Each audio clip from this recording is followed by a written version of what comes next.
Bismillah, walhamdulillah, wassalatu wassalamu ala rasulillah. Assalamu alaikum, rahmatullahu wa barakatuhu. Урматтуу мусулман бир тууганым, бүгүн дагы пайгамбарыбыздын насааттарына токтолуп өтөбүз. Ан Суфьян ибн Абдилlah ас-Сакафи радiyallahu anhu qala. Суфьян ибн Абдуллах Сакафи, андан Аллах таала разы болсун, сахаби киши айтат: "Култу я Расулаллах, хаддисни би амрин a'tasimu bihi." Ey Allah'ın elçisi, bana bir amal tuuralı aytыңыз, ben аны карманып, tutunup жүрөйүн. Kâle kul Rabbiyallahu summa istaqim. Rabbim Allah деп айтып, андан кийин иманыңда бекем бол деп айтты дейт. Култу я Расулаллах, дагы мен сурадым, ey Allah'ın elçisi, ма ахвафу ма тахафу алейя.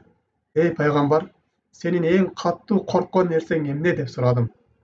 قال فأخذ بلسان نفسه ثم قال هذا. Пайгамбарыбыз өзүн тилин кармап туруп ушул деп айтты. Эң катуу корккон нерсем ушул тил деп пайгамбарыбыз айтты деп сахаби айтат.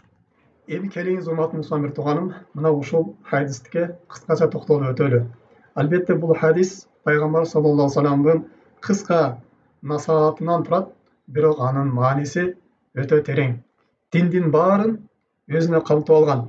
Пайгамбар саллаллаху алейхи вассалам биринчи насихатында кул Роббияллах, Аллах таала менин Роббум деп иман келтиргениң, суммастаким кийин иманыңда бекем болгонуң, Аллах тааланын таат ибадатында жүргөнүң деп Пайгамбар саллаллаху алейхи вассалам насаат берип атат.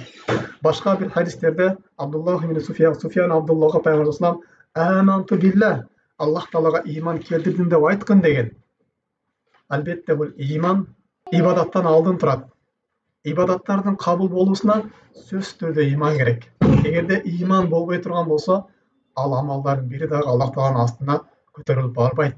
Ошого Аллах таалага иман келтириштик, Аллах тааланы туура тааныштык, бул биздин амалдарыбыздын кабыл болуусунун кыямат күнүндө бейишке кирүүбүзгө эң чоң себепкер болот. Аллах таалага иман келтирүү кандай болот дегенде, биринчи эле Аллах тааланын бар экендигине ишеништик. Аллах таала жалгыз жаратуучу, Аллах таала жалгыз рызкы берүүчү, Аллах таала жалгыз пайда зыян берүүчү, Аллах таала жалгыз өзү гана өкүмдарлык кылуучу деп инсан билгенден кийин мына ошол Аллах тааланы өзүнө гана ибадат кылыштык. Аллах тааланы өзүнө гана коркуштук. Аллах тааланы өзүнө гана жардам сурап тилеништик. Аллах тааланы өзүнө гана тобокел кылыштык.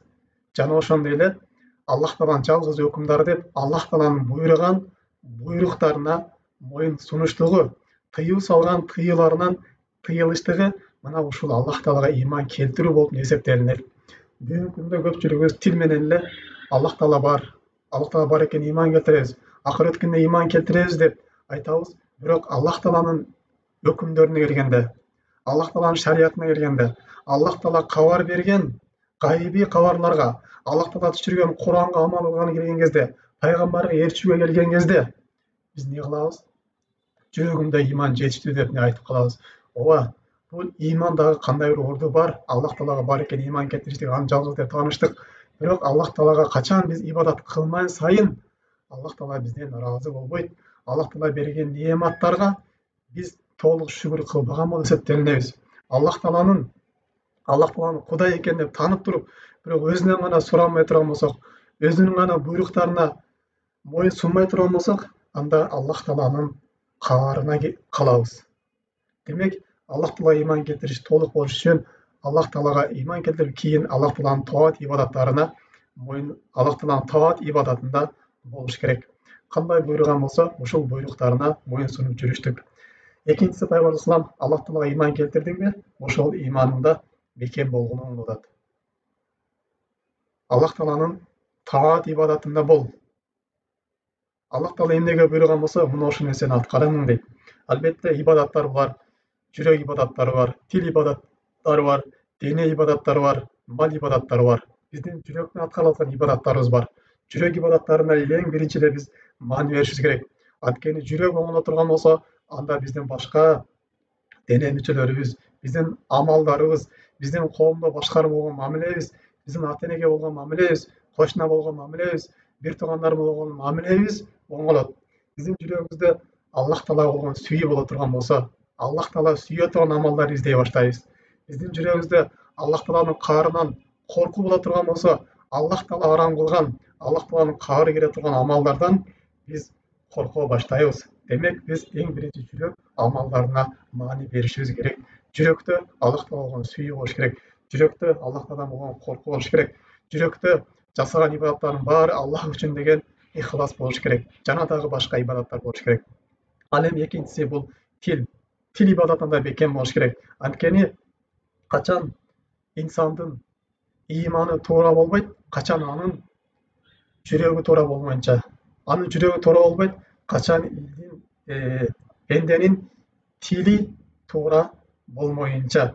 Тил ибадаттарынан бул шахадат келмесин айтыштык. Ла илаха иллаллах Мухаммад Расулуллах деп ушул келмени айткандан кийин суммастаким, кийин ушул келмеде туруштук, ушул келмеде бекем болуштук. Аллах Таала жалгыз сыйныма татыктуу деп туруп, Аллах Таалага кулчулук кылыштык, Аллах Тааланын буйруктарына моюн сунуштук, Аллах Таалага эч нерсени шерик кошпоштук бул эсептелинет. Анткени андан кийин Мухаммад Расулуллах деп айткандан кийин пайгамбарыбыз саллаллаху алейхи вассаламга моюн сунуштук, пайгамбарыбыздын буйруктарын аткарыштык, пайгамбардын буйруктарына күнөөкөр болбоштук, пайгамбарды жакшы көрүштүк, пайгамбарды өзүбүзгө үлгү деп кармаштык болуп эсептелинет. Андан кийин дагы бул тил ибадаттарынан Куран окуштук, адамдарды жакшылыкка чакырыштык, жамандыктан кайтарыштык, тил менен бирөөлөргө жакшы сөз айтыштык, тил менен зикир кылыштык, тил менен күнөөлөрдөн тооба кылып истихфарларды айтып кайтыштык. Мунун баары тилдин ибадаттары. Андан кийин дагы дене мүчөнү аткара турган ибадаттардан бул намаз окуштук, орозо кармаштык, ушул нерселер болуп эсептелинет. Жана ошондой эле дене менен башка бирөөлөргө жардам бериштик да бул эсептелинет. Ошондой дененин ибадаттары кандай түрү болбосун, ушул нерселер тастаким, ушул нерселер бекем бол, туура аткаргының. Аллах Таала сен денеңди кайсы жака жумша деп буйруган болсо, көзүңдү кайсы жерге сал деген болсо, мына ошол жака көздү сал. Кулагыңды кайсы нерсени ук деген болсо, мына ошол нерсени ук. Кайсы нерсени укпа деген болсо, ал нерсени укпа. Кулагыңды алыс кылгының. Аллах Таала сенин курсагыңа эмнени же деген болсо, мына ошол нерсени же. Эмнени жебе, бул арам дей турган болсо, андан тыйыл. Анткени бул дене дагы сага берген аманат. Эртең кыямат күнүнө барган кезде Аллах Таала бул сенин денеңен дагы эсеп кылса болот. Демек, Аллах Таала иман келтиргенден кийин ибадатына бекем болуштук, жүрөк ибадаттарына, тил ибадаттарына жана дене ибадаттарында бекем болуштук. Инсанга качан өлүм сааты келип калганга чейин эч качан бул ибадат инсандан көтөрүлүп кетпейт. Качан анын жаны алыкмана келип, жан берип денесинен руху чыгып кеткенден кийин гана андан ибадат көтөрүлөт. Ага чейин инсан динде бекем болгону буйрулган. Фастаким кама умирта.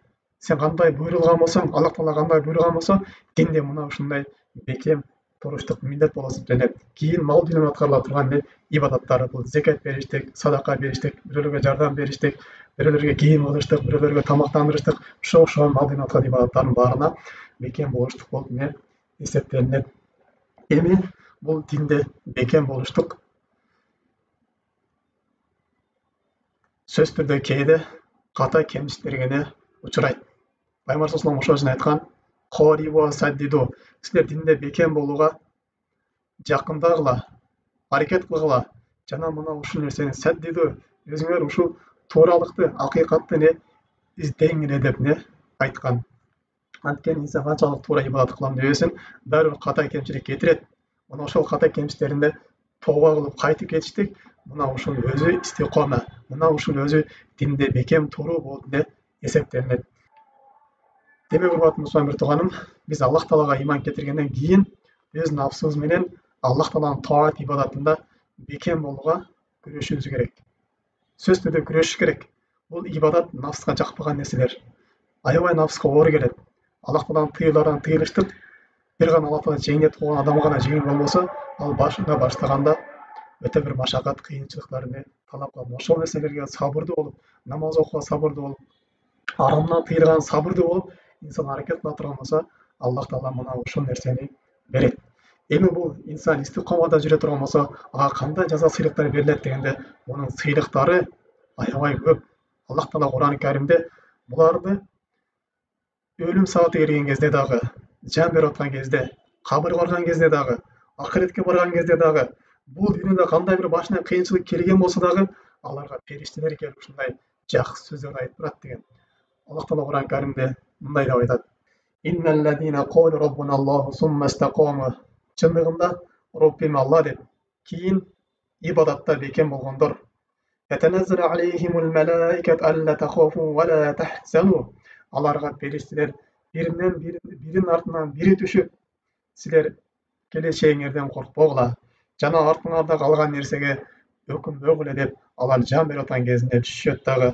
وَأَبْشِرُوا بِالْجَنَّةِ الَّتِي كُنْتُمْ تُوعَدُونَ. Сана сілерге уадаланып қойылған, сілерге даярдалып қойған бейіш менен сүйіншілеугілі. نَحْنُ أَوْلِيَاؤُكُمْ فِي الْحَيَاةِ الدُّنْيَا وَفِي الْآخِرَةِ. Біз сілердің бұл дүние жашауында дағы жана ақыретте дағы сілер менен жақын дос болобуз. وَلَكُمْ فِيهَا مَا تَشْتَهِي أَنْفُسُكُمْ وَلَكُمْ فِيهَا مَا تَدَّعُونَ. Бейіште сілердің нафсыңар қалаған барлық нәрсе бар. Жана ал жерде сілер тілеген не ол болсын барлық нәрсе бейіште сілерге даярдалып қойылған. Мына ушул бейіш менен сүйіншілеугіле, мына ушундай жыргалчылыктар силерди күтүп турат деп периштелер куш кабар менен алар жан берип аткан кезде эле ушинтип түшүшөт дейт. Мындан дагы башка инсандын бул дүйнөдө дагы ырыскысына кенен болуусуна себепкер болот. Аллах Таала Кур'ан-ы Каримде мындай дейт: وَالَّذِينَ اسْتَقَامُوا عَلَى الطَّرِيقَةِ لَأَسْقَيْنَاهُم مَاءً غَدَقًا. Эгер деле алар исламда ибадатта бекем түз жүргөндө, биз аларга асмандан мөлмөлдөгөн жамгырларды, берекелерди түшүрүп бермекпиз деп айтат.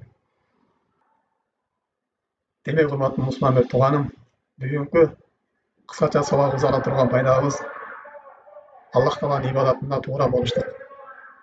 Бул качан инсан эгерде күнөөгө жакында башлай турган болсо, фарыздарды таштап, арамды кыла турган болсо, демек бул Аллах Тааланын туура жолунан тайып аткандын белгиси, Аллах Тааланын каарында калып аткандын белгиси, Аллах Тааланын ачуусу келип аткандын белгиси, эртең кабырда жана акыретте бир азапка душар болуп каларынын белгиси болуп эсептелинет. Жана ошондой эле урматтуу мусулман тууганым, экинчиси бул тилге сак болуш керек. Пайгамбар саллаллаху алейхи ва саллям эң корккон нерсе бул тил деп атат. Анткени инсан ушундай бир сөздү сүйлөйт, бирок ага өзү маани бербейт. Мына ошол сөзү себептүү кыямат күнүндө дозокулук болуп калат. Ошон үчүн эртеме таң аткан кезде бардык мүчөлөр тилге кайрылып, тил, сен өзүңө бекем болгонуң, сен оңолгонуң, эгер сен оңолсоң, биз оңолобуз деп ушинтип кайрылып турат экен. Ошондуктан урматтуу мусулман тууганым, биз сүйлөгөн сөзүбүзгө дагы маани беришибиз керек. Кандай сөз сүйлөп атам, кимге сүйлөп атам, бул сүйлөгөн сөзүм Аллах Таалага жагып атабы деп ушундай маани беришибиз керек.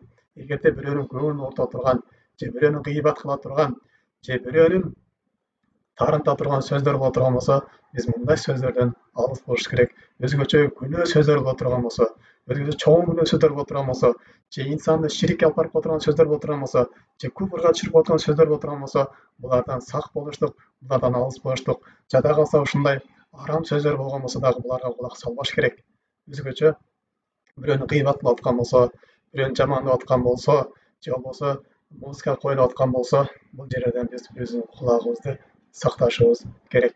Субханака Аллахумма бихамдик, ашхаду ан ла илаха илля анта астагфирука ва атубу илейк. Ассаламу алейкум ва рахматуллахи ва баракатуху.